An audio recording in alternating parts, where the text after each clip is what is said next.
वाले की जय, समस्त सुंदर साथ की जय.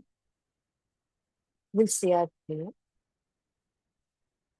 Muktam karoti vachalam, pangum langayate girim, yatripatamaham gande, paramanandamadhavam, paramanandamadhavam, Satchidananda-rupaya Vishvotpathyadi-hetave Tapatraya-vinashaya Sri Krishnaya Vayam Namaha.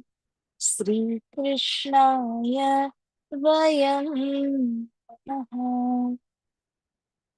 Krishna Kanhaiya Lal ki jai. This Tanvi Pranay, anyone else is going to join or should we? Sanvi હજુ કોલેજમાં છે અને પ્રણય બહાર છે, game sports ચાલે છે ને, એટલે ખબર નહીં, પણ ચાલુ કરાય. બહુ ઓછા છે participant for some reason. Okay, so we'll see.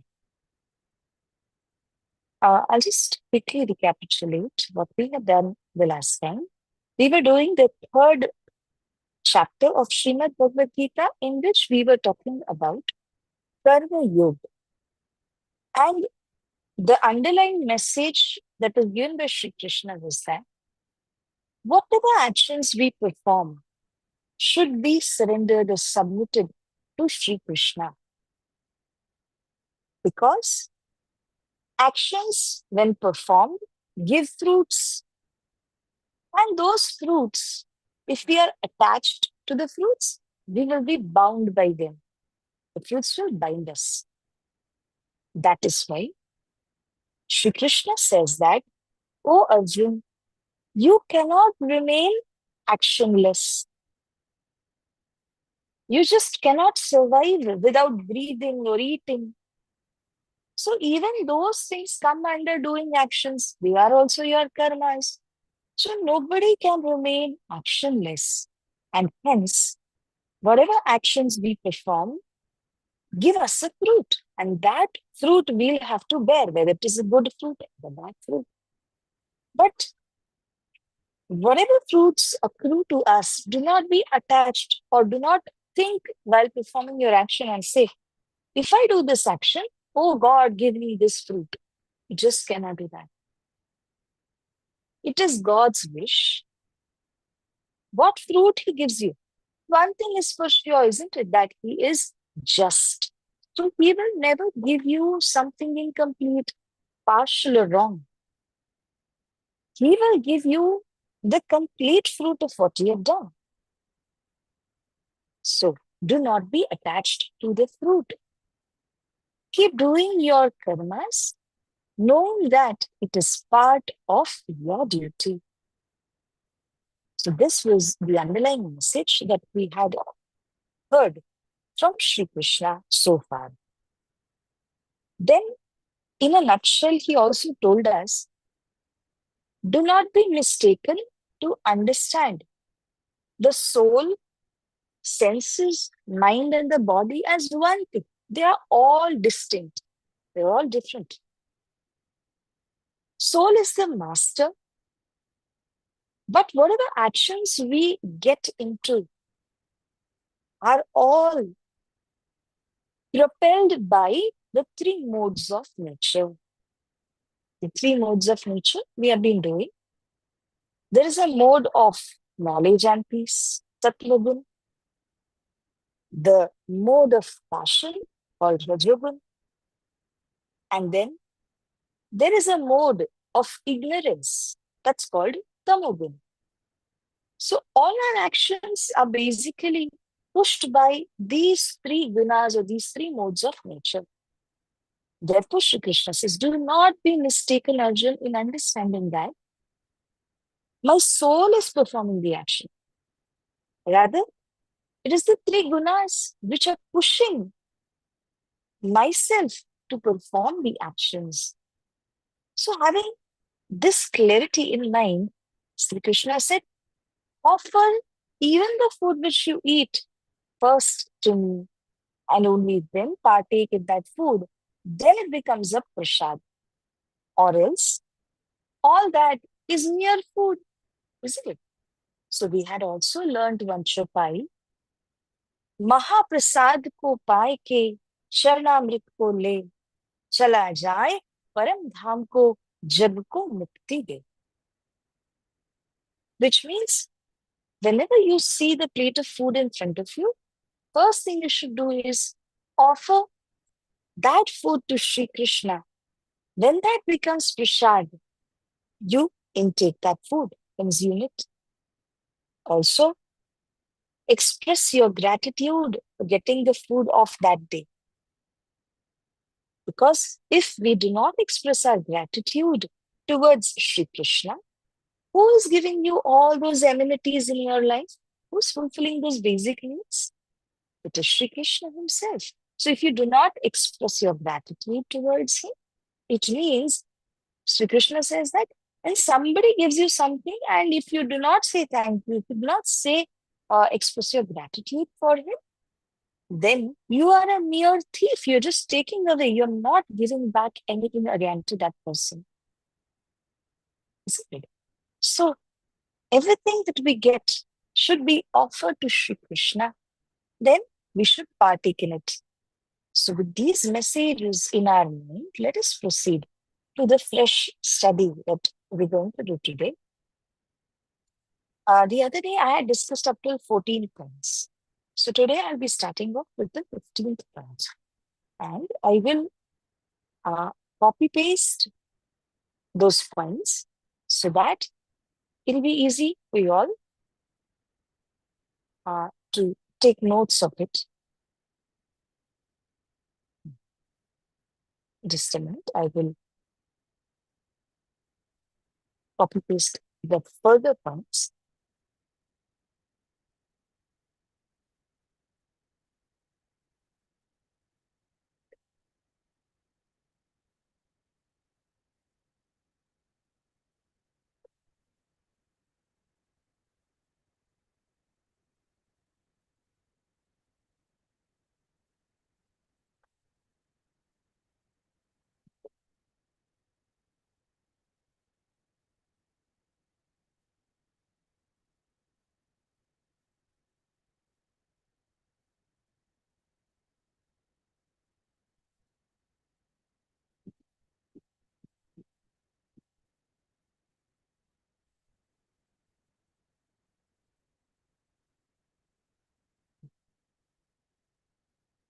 Okay, so here now you all will be able to see it soon.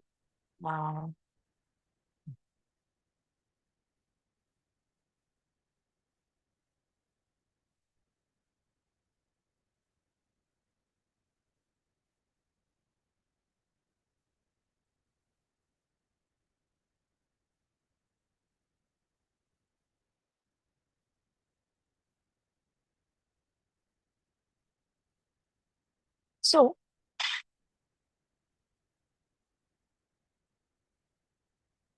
you all can see this points. Right? The point 15th, it tells us that we have the senses. There are 5 senses in the very first thing that we should understand the role of the senses in us. What if one is not able to see? What if one is not able to smell or taste? The function of the 5 senses is that you are able to experience the entire world. You're able to eat and taste. You're able to see, hear, feel through your skin, isn't it? So the eyes, ears, nose, as well as the skin and Shravan, Tvacha, Netra, Rasna, Nasika. These are called the 5 senses, the 5 sense organs. Shravan means the ears. Tvacha, it means the skin. Netra means your eyes. Rasna means the tongue through which you taste. And Nasika, that is your nose through which you smell. So these are the five senses. So what is Shri Krishna saying in point number 15 is that the senses naturally experience attachment and aversion to the sense objects. This is nature. If you see something very beautiful in front of you, you want to see it again and again. If you're there with someone, you feel like talking. If you're there with somebody, you feel like listening to them, whether it is gossip, whether it is songs. In short, the senses also want food. Food for eyes is to see something. Food for ears is to listen to something. So in short, all our five senses, they need the sense objects. Having said this, please also understand every sense has got an attraction for the sense objects. If there is something really beautiful in front of you, do you feel like closing your eyes? No. You feel like glaring. You feel like seeing. This is natural. If there is music around you, do you feel like closing your ears and sitting there? You obviously want to listen to that music because we are liking it. So, in short, the senses are attracted and there is an aversion towards the sense objects. Having understood this,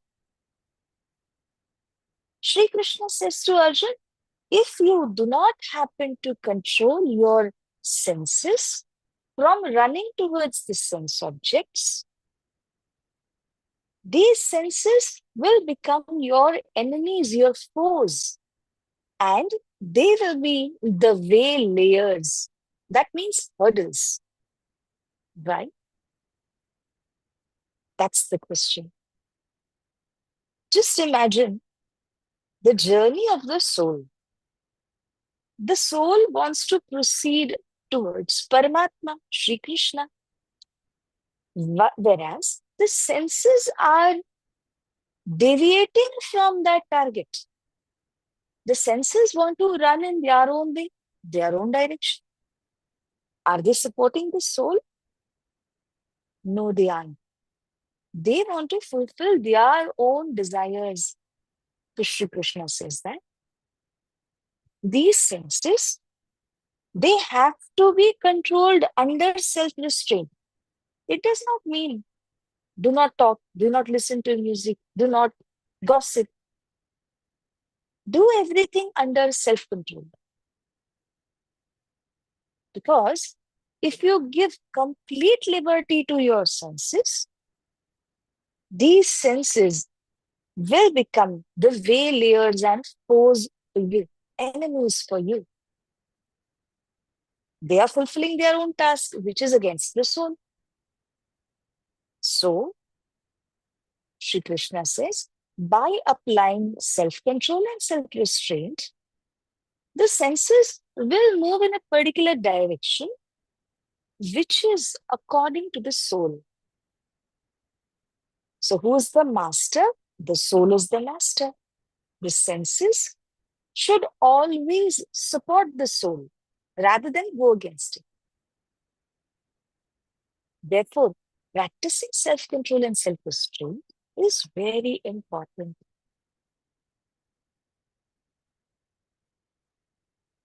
A child, I'm just giving an example. A child wants to have ice cream. He loves to have ice cream. He asks for one ice cream, the mother provides. He asks for another one. The mother thinks, okay, my child is wishing to have an ice cream today. Let me give it. She gives another one. He keeps on asking one after the other. Will the mother keep providing those ice creams? Because she knows if I keep on doing this, my child's health will be affected. So she will ask the child to observe self-control. My dear, you've had two ice creams today, enough for the day. Now, if you want to have it, I'll give it to you tomorrow or maybe day after.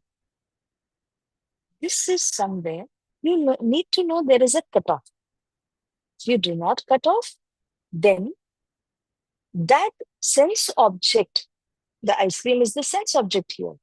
That sense object will attract the sense of the tongue or the taste so much that the tongue will be carried away in that experience of the taste without even understanding that the entire body will get cough and cold after that. So everything has got its limit and bar, which we need to understand and figure out for ourselves. So this is a very crude and a very small example to make ourselves understand why do we need to practice self-constraint. Is it clear so far? Do you have any questions regarding this? Okay. So I'm proceeding with the next point. If you see point number 16, it says, immediately after Sri Krishna explained this point of the sense and the sense object's attraction, Arjun happened to ask that, oh Krishna, I do not wish to do any sinful acts, but I am compelled to do it. Why does that happen? I know I should not lie, yet I lie sometimes. I know that I should not be criticizing somebody at its back, yet I am doing that. So all those sinful acts are performed by me, although I know that those are sinful acts, yet I'm doing it. So what is the reason behind performing those sinful acts? As if I am doing it by an inner force in me. So Krishna, please explain, why does that happen? Now the Lord, giving an answer, says that, Arjun, please understand, there is an element called lust inside you. Often we understand the word lust in another sense. Lust here means unending greed. There is a greed for the ears to keep on listening music, music, music, music. If we were to go to satsang, we would feel, oh, for so much of time, I'm not going to be able to listen to music. So the ears naturally are diverted or attracted towards listening to music. So the point here you need to understand is that there is a lust factor in the ears. There is a lust factor for the tongue to keep on tasting good food. There is a lust factor for the eyes to keep on seeing something beautiful. All this lust or the unending greed that we have is nothing but our enemy. If we understand that lust is our enemy, then we will become aware about it. Isn't it? A very simple example. You're there in a very crowded place, and over there you become aware that there are pickpocketers. Now you will safeguard your purse like anything. But if you did not know that there are pickpocketers, you were good enough. You were in your own mindset and own zone, right? So the moment you become alert that there is somebody around who is going to take away your thing, you become alert. In the same manner, Shri here is saying, telling Arjuna that lust inside us is a factor which is compelling you, forcing you to do some acts which actually you do not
Hello.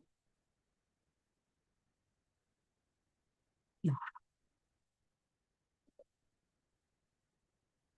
I'm sorry, there was a connection lapse. So I was discussing that Shri Krishna says to Arjun that it is lust factor within us which is compelling us to do something which we do not want to do. Now, what lust does is it gives rise to the mode of passion. Please understand this. Lust gives rise to the mode of passion, and then when you try to accomplish that task out of your passion, it's okay if you're able to accomplish it, you move ahead. If you're not able to accomplish it, it gives rise to anger. So lust leads to passion, and if it's not accomplished, then it leads to anger.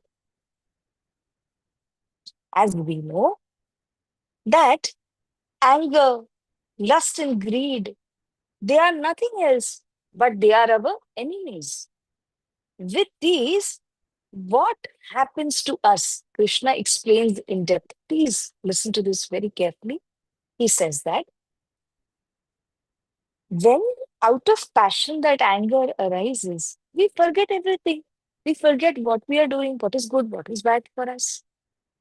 Not only that, when that anger arises in us, when that lust and greed arise in us, our knowledge gets covered up. He also gives beautiful examples you all can see.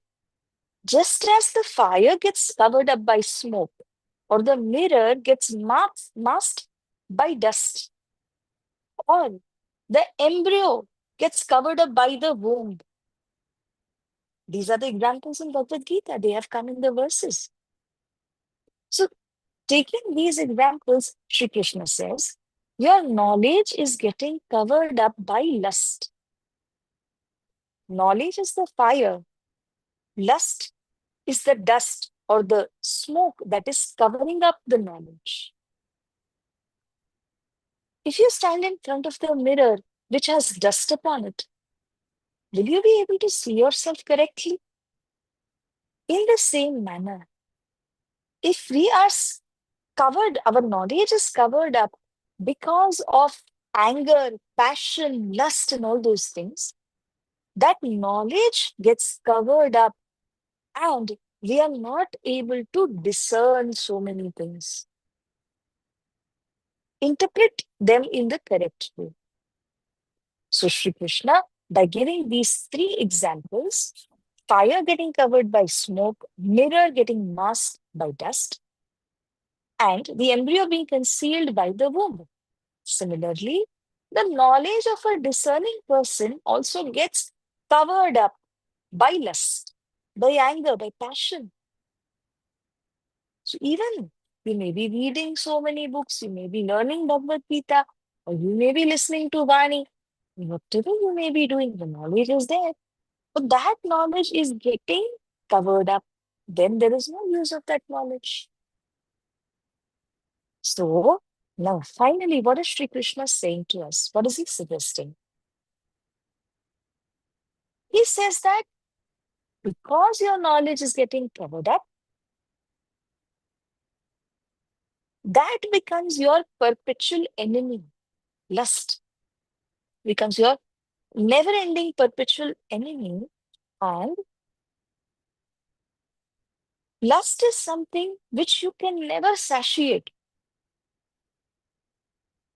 It is like the more you feed it, the more it will grow.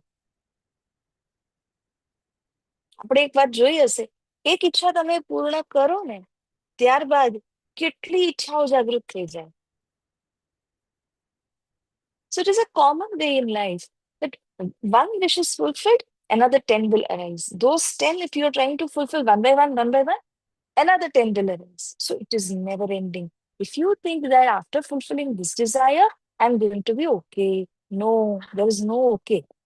There's no end to your wishes. It always goes on and on. Therefore, Sri Krishna is saying that it is Insatiable desire. That is your enemy. That is lust. Imagine if there is fire and we put ghee inside that fire, the fire will grow even more. It is fed by us. Again, after some time, you find that the fire is coming down. It is curtailing itself. You again put some ghee into it. Again, it will grow. So the more and more ghee which you keep on putting, that will cause the fire to grow more and more. Similarly, lust is that fire. The more and more ghee which you keep on adding, the more and more wishes that you keep on fulfilling for it, the more it will grow. There is no end to it. Is it? It is making sense for you? So Krishna is saying that please understand who is your enemy. It is the insatiable desire, the lust, which is your enemy. Oh Arjuna, until that lust is there in you, you will keep on doing such actions which you should not be doing. Lust will cover your knowledge like smoke covers fire. So your knowledge, despite it is there, it will not work. There was a crude example which my Guruji gave when I was doing this chapter. Say that a few ladies have gone to a shop to purchase sari or something, garments for them. And somehow, by mistake, the shopkeeper unknowingly hands over another sari to that lady, which is more expensive than what she purchased. Now, what will the lady do? She has paid the bill. So it's legal. Now she gets a sari which is double the amount of what she paid. The shopkeeper has given. He has, maybe by mistake, he has given it up. Now, when the lady comes to know, what ideally she should do is return it and take what she had purchased. But if the lady thinks, why should I give it back? It is his mistake. There is knowledge in her that I should be giving it back. But she is not practicing it because there is a lust, there is a desire that why not let me wear this sari? This is so pretty, and I'm not even paid full amount for it. I've paid just half the amount. This is what lust does. You know that you're doing something wrong, despite you do it. So, having explained this, Shri Krishna is also saying that lust is like that fire which burns ever and ever and ever. There is no end to it, even when you are 90 years old, even if you complete 100 years. You must have seen your grandparents desiring such things which is out of the box. They want to see their grandsons. They want to see their grandsons also, because there's no end to their lust. So, in short, the more and more you feed the fire, it grows. Lust is that fire. Please understand that. That's what Shri Krishna is saying. Now, we understood the role of lust in our life, the way it's becoming an enemy for us. But the question is, if you want to shun the enemy, how will you do that? You should know where it resides, isn't it? આપણા ઘરમાં ચોર છે, એને બગાડવો છે તો એને ગોતવું તો પડશે, ક્યાંથી બગાડશે? In the same way, now Shri Krishna is saying, where is the breeding ground of this lust and desire? So, I will now copy paste the further points for you all, in which Shri Krishna has beautifully explained this fact that where does lust reside actually?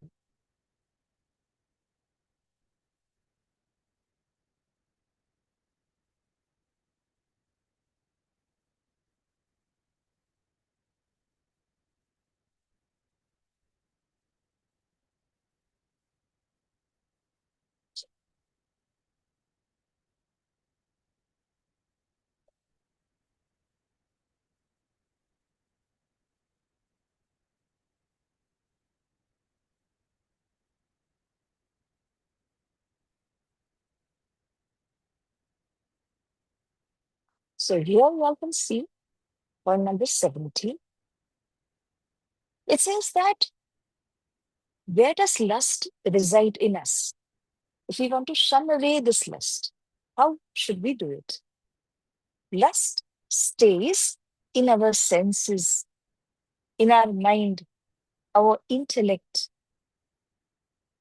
These are called to be the breeding grounds of desire. So the more and more in your intellect, apni buddhi ni andar, in your mind, apna man ni andar, the more and more desires are arising, it will cover your knowledge. You may have seen Guruji coming. The simplicity that he practices in his entire life, despite of having such a huge empire, despite of having so many followers behind him, why does he have so much of simplicity? Because he knows when my desire will increase, my knowledge will get covered. And wise people will see to it that they live or they survive in bare minimum state, whereby the desires do not grow like fire and their knowledge should not be covered. That is the main thing. Whereas ordinary people do not understand this fact, they keep increasing their desires day by day. And what happens? The knowledge inside that gets covered up. So, this is the difference between a wise person, a saint, and an ordinary person. We we want to explore as much as we can. Saints, on the other hand, or wise people, on the other hand, they will not curtail their desire. They know that more and more desires will curtail my knowledge, cover it up. So they will not allow the desire to cover up their knowledge. That's the difference between the wise, the intelligent, and the ordinary. So in point number 17, Sri Krishna has made it very clear that through the senses, mind, and the intellect, desire is going to breed in us, and hence it will cover the knowledge. So no matter how much ever you have studied, how many shastras or doctrines you may be knowing, that knowledge will get covered up when desire comes in front of you. So now further Sri Krishna says that, first of all, what is the solution that we should practice or follow? The solution he brings out is that the senses have to be brought under control. You may have lakhs of rupees, you may have millions of dollars with you, but what if your body is facing diseases or illness? You will not be able to enjoy that $1 million wealth. In the same manner, if the senses are not given that restriction, they will move out of their space to disturb the other senses, the other body parts, to disturb the soul's journey. That should not happen. So, self restraining the senses is what is being taught by Sri Krishna here. He says that bring the senses under your control. Who is the master? The soul is the master. Therefore, the soul, the master, has to know that what is the limit?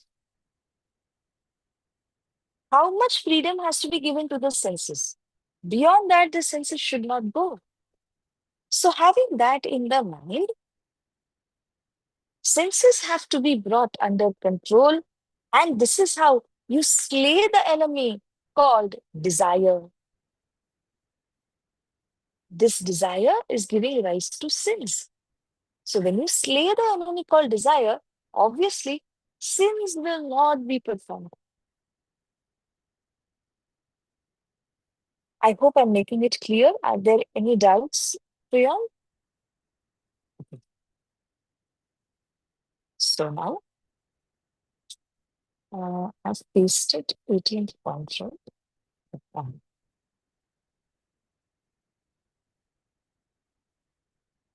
Now I'm moving to the point number 18, where this is a beautiful thing.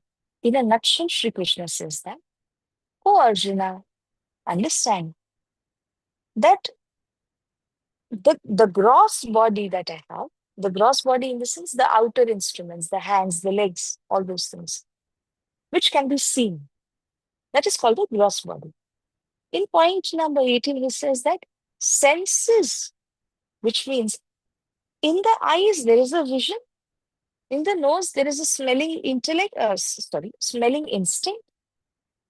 Those inner instruments are the senses, and the senses are more important than the gross body, superior. Okay, a simple example: you see a dead body, it has eyes, but it cannot see. It has ears, it cannot hear, because the inner senses have died. The outer organs can be seen as yet. So there is a gross body for a dead body also, but the senses have died in it. Similarly, what Krishna is trying to say is, please understand, the outer body which can be seen, the framework, and the senses which are there within us. Which is more important out of the two? The senses. Senses are superior to the gross body. Secondly, he says now, who is controlling all the senses? Mind. Therefore, mind is superior to all the senses. So the mind is considered to be the king of all the senses. Therefore, the mind is superior. Now, intellect is superior than the mind because the knowledge is in the intellect. So the intellect is more superior to the mind. Once more, I just repeat the sequence. Senses are superior to the gross body, and the mind is superior to the senses. Intellect is superior to the mind. Now, Sri Krishna says that the soul is the most important, and therefore the soul is superior to the intellect. So, is the most superior within us? It's the soul. The intellect, the mind, etc. All those are under the soul, under the command of the soul. Soul is the most important thing. So, now Sri Krishna, having explained this sequence to us, says that, knowing that the soul is superior, oh Arjun, what should you be doing? You have to subdue the mind, senses, intellect, and you have to give importance to the soul. Therefore, now please understand, this is a very beautiful point coming your way. Let us say there are two things, okay? We will bifurcate two things: lower self, higher self. In the lower self comes the senses, mind, and the intellect. In the higher self comes the soul and its willpower, its own strength. So, Krishna is suggesting to Arjuna in Gita, this is the underlying message that we should learn. The lower self has to be subdued, and the higher self has to be given the importance. Dear friends, please understand, right now, till the message of Bhagavad Gita has not entered into us, we have been doing the other way around. We have been giving more and more importance to what our mind says. what our senses want. We have been giving importance to the lower self and not to the higher self. But Sri Krishna has explained to us that the lower self is the mind, senses, and intellect, which take you towards the world, towards Maya. Higher self, which is the soul, that higher self wants to go to the Lord. But what is pulling it down? The lower self. So Krishna says that subdue your lower self, give importance to the higher self. The main objective that we are supposed to attain is for the higher self and not for the lower self. Is it making sense for all? Is it clear? Please let me know if any doubts are there.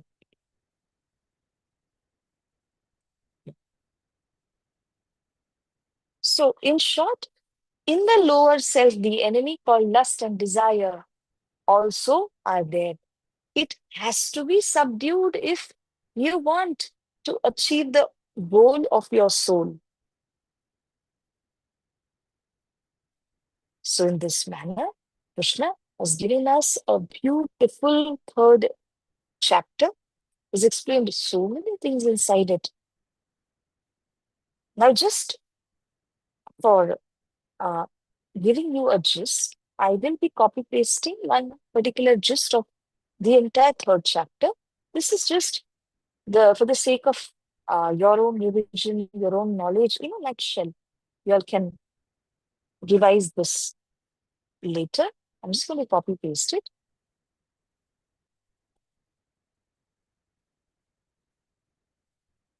Because having done so much in about 2-3 classes, we have split the entire third chapter.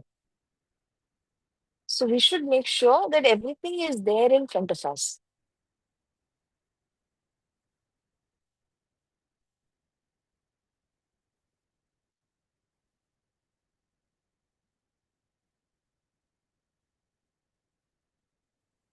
Mm, yeah.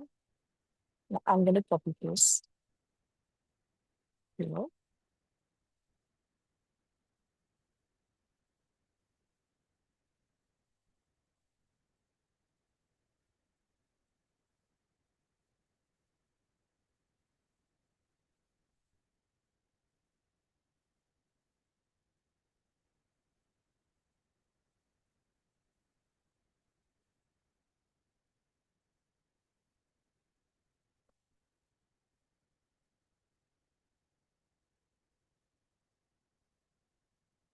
You're not able to see the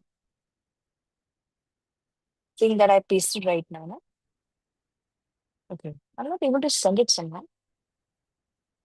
You can see a message, chat messages in the meeting. I haven't posted them. It's in the queue, but still it's not letting me. સખી ગ્રુપમાં જ મૂકી દો તો WhatsApp ગ્રુપમાં આપણા Oh, reply. આપણે ભગવદ્ ગીતાના ગ્રુપ છે. I'm not in the group. You're not? Oh, okay, we had કરું એમ જ મૂકો ને તો બધાને. But I'm not in the group, so yeah, try I this. thought you were in the group. No.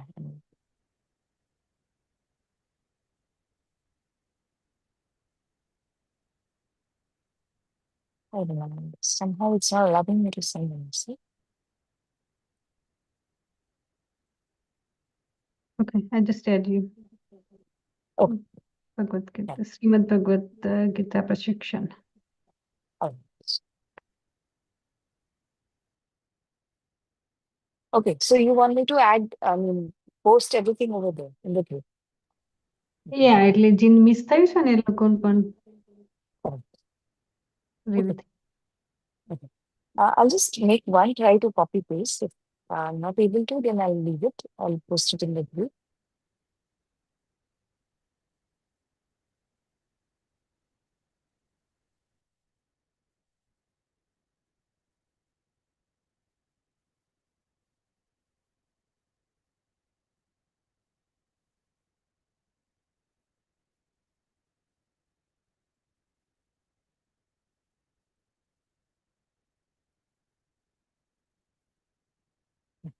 Here is the gist of uh, the entire third chapter. In a nutshell, it says that it's known as Karma Yoga, emphasizes performing one's duties without attachment to outcomes to achieve purification and liberation. So, this by reading this paragraph alone, everything comes into your picture now. Lord Krishna clarifies that inaction is unnatural and impossible. He advises Arjuna to perform his duty to fight, but with a detached attitude. The chapter also reveals that the root cause of sinful acts is lust, which can be controlled by regulating the senses, mind, and intelligence through self control and spiritual dedication. This is the main thing. After studying the third chapter, if we do not understand what we are supposed to do, what have we studied? So, the third chapter finally brings us to a conclusive note that how do you practice self control? If you switch on the fan at a very high speed and you feel very cold after that, there should be a regulator. If you do not have a regulator, then the speed of the fan is not good to suit you. Now, in the same way, the senses are there. They are our instruments, but if they are not regulated well, then they become the enemies. If the mind is not regulated well, it becomes our enemy. Krishna says that the best way to bring the mind under self control is spiritual dedication. So, the crux for this chapter is everything now boils down to chanting the name of Shri Krishna, chanting the name of the divine, because more and more you call out his name, more and more you say his mantra, what happens is your mind, senses, the intellect, they become subdued because the power of the name will drive away the lust inside it. It will purify you. It's as simple as that.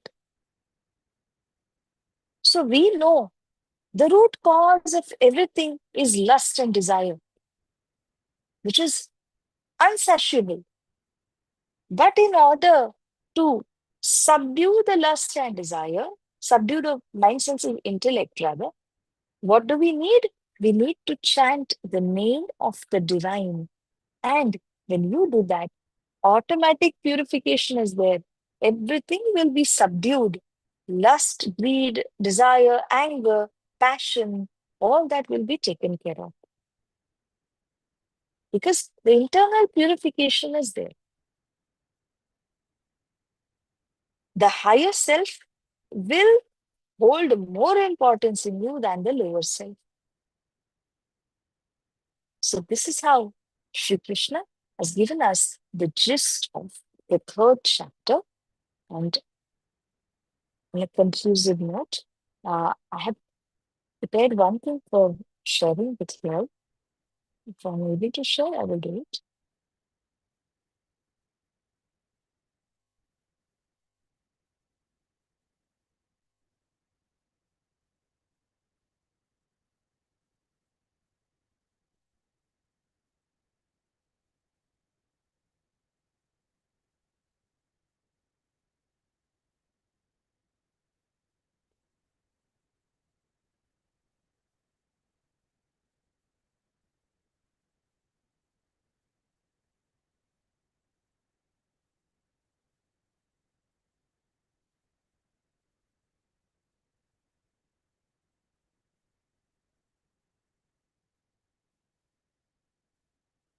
Mm.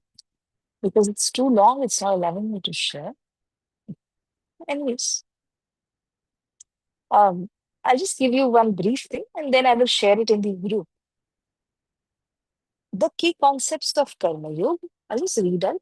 The dilemma of action versus inaction, which Arjuna had when he started talking. He did not want to fight, and Krishna said, "You fight." There was a dilemma. So that was the thing which Krishna had to address. The second key concept was that Nishkam Karma Yoga, doing your actions in the way of a duty, selflessly, and not desiring or getting bound by its fruit. That is Nishkam Karma. The third uh, key point, that the key concept of this Karma Yoga is Dharma. Whether you want to perform your action or not, if you many a times you need not perform any action, but you have to perform your action because others are following you. Krishna had said, right? If I do not want to do any actions, I'm liberal. I can do whatever I want. But if I don't perform my actions, all the 14 worlds, all the creatures are going to follow the same. So everyone's life is going to be ruined. So I should be doing my actions so that I serve an example to them. That is called dharma or duty. This was another key aspect in the third chapter. Then we also saw the role of sacrifice. How should we um, surrender the food in front of us or anything that we have earned? The first part of that should definitely be given to the Lord as a sacrifice because He is the one who has given it to us. Isn't it? So it may be food, maybe our earning. We should see to it that a part of that earning, a part of whatever we are consuming, should be offered back to the Lord because He has given it to us. So that was the role of sacrifice. Another key concept was we saw how do we overcome lust and desire. We saw the first thing, lust is our enemy. Then we found out where is the location of lust. Then the method by which we can control that lust. And finally, the spiritual connection. If you do bhakti, if you say the name of the Lord, what will happen? Purification. And the lower self will be subdued. Self-constraint, self-regulation will be easier. Therefore, bhakti is very important. So the essence of everything that we did in the third chapter is that do everything as your duty, not to get fruits, not to be attached to the fruits. Leave the fruit to Shri Krishna. He will give it to you. So this is called Karma Yoga, chapter number 3 in Bhagavad Gita. So if any doubts, any questions are there, you can please let me know as of now, or maybe later after you all are studying the chapter, you come across any doubts also, then you can also let me know. So I leave it to you all. Is there anything to discuss as of now? Okay, so we can call it a day and we'll say our prayer. So at my end, I'm ending the chapter 3 with all the teachings of it. I will proceed to chapter 4 in the next session. Okay. Sri Krishna Kanaya Lal Ki Jai. Sri Sadguru Maharaj Ki Jai. Let's say the prayer. Sri Krishna Sachidananda Parabrahma Purna Paramatma Shri Krishna Sachidananda Parabrahma Purna Paramatma Sri Krishna Sachidananda Parabrahma Purna Paramatma Sri Krishna Sachidananda Parabrahma Purna Paramatma Shri Krishna Sachidananda पार ब्रह्म पूर्ण परमात्मा उसी नाम को भज भज के सदा सुख लो आत्मा। उसी नाम को भज भज के सदा आनंद लो हे आत्मा। सदा आनंद लो हे आत्मा। श्री कृष्ण कन्हैया लाल की जय। श्री सद्गुरु महाराज की जय। श्री प्राणनाथ प्यारे की जय। कृष्ण प्रणामी धर्म की जय। तीनों पुरी धाम की जय। बोल बोल पंजे वाली की जय। समस्त सिंगर साथ की जय। प्रेम प्रणाम बताने। गुड नाइट, शुभ रात्रि, टेक केयर। प्रणाम सखी। प्रणाम। प्रणाम। प्रणाम सखी।